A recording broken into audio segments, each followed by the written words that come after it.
Assalamualaikum warahmatullahi wabarakatuh. Perkenalkan, nama saya Restu Novianti dari Departemen Administrasi Pendidikan 2019 kelas 3A.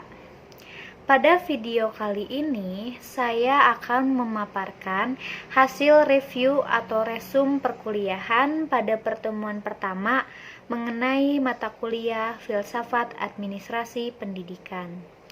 Pertama, saya akan memaparkan mengenai pengertian filsafat yang telah dijelaskan pada pertemuan pertama, yaitu filsafat adalah ilmu yang berusaha mencari kebenaran yang hakiki tentang hakikat segala sesuatu yang ada di alam semesta dengan menggunakan kemampuan akal budi, yaitu perpaduan antara logika dan kehalusan rasa dalam menimbang segala sesuatu sebagai sumbernya, supaya manusia memperoleh kebahagiaan.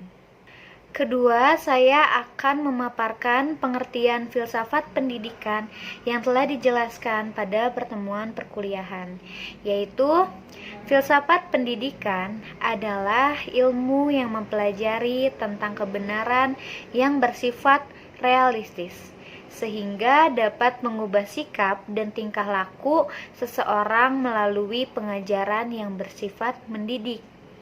Pada hal ini, untuk mengetahui bagaimana cara mencari kebenaran tentang sesungguhnya dari apa yang ada dengan menggunakan akal budi manusia. Selanjutnya, saya akan memaparkan penjelasan mengenai apa itu ilmu. Ilmu merupakan alat untuk menjelaskan, atau memaparkan, atau menerangkan sesuatu yang rumit. Adapun karakteristik ilmu ada 3, yaitu harus ada objek yang dibicarakan, pembicaraan harus rasional atau masuk akal, dan yang terakhir harus sistematis. Selanjutnya, saya akan memaparkan pengertian mengenai filsafat administrasi pendidikan. Filsafat administrasi pendidikan secara epistemologi merupakan disiplin ilmu pendidikan yang membahas pendidikan dari sudut pandang kerjasama antar manusia dalam mengembangkan potensi peserta didik untuk mencapai tujuan pendidikan melalui pembelajaran yang meliputi tujuan, proses belajar, sistem pendidikan, dan sumber-sumber yang digunakan secara efektif dan efisien. Lalu saya akan menjelaskan dan memaparkan mengenai konsep pendidikan. Nah, konsep pendidikan ini merupakan sesuatu yang tidak tampak. Nah, sebenarnya dalam artian konsep pendidikan itu ada, namun dapat dibagi menjadi 2. Ada yang tampak dan ada yang tidak tampak.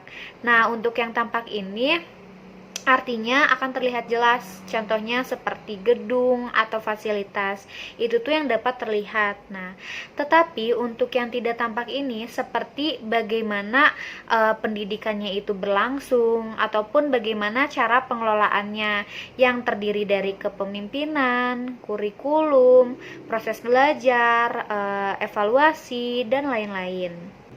Nah, selanjutnya saya akan memaparkan mengenai Educational Administration Formation, di mana terdapat Human Potential Dimensions, atau dimensi potensial yang ada pada diri manusia atau peserta didik yang terdiri dari fisikal atau fisik, intelektual atau kecerdasan, fisiologikal atau psikologis, spiritual atau keyakinan, emosional. Nah, emosional itu adalah emosional yang ada pada diri peserta didik itu harus yang baik-baik gitu, emosional yang positif, yang baik.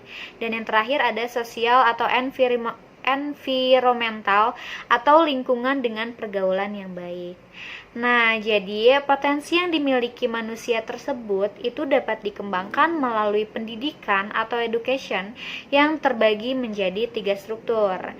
Nah, 3 struktur itu yaitu schooling system ada public dan private. Artinya schooling system itu adalah sistem sekolah di mana terbagi menjadi dua. Yang tadi ada publik. Publik itu secara umum seperti proses pembelajaran di sekolah, ada SD, SMP, SMA. Dan yang kedua itu ada private, di mana melakukan proses pembelajarannya itu di rumah secara private. Contohnya itu adalah homeschooling. Nah, lalu yang kedua ada teaching and learning process, artinya akan terjadi proses pembelajaran dan pengajaran di mana dari hasil teaching and learning itu akan menghasilkan benefit of education atau human investment, artinya investasi diri kita untuk pendidikan.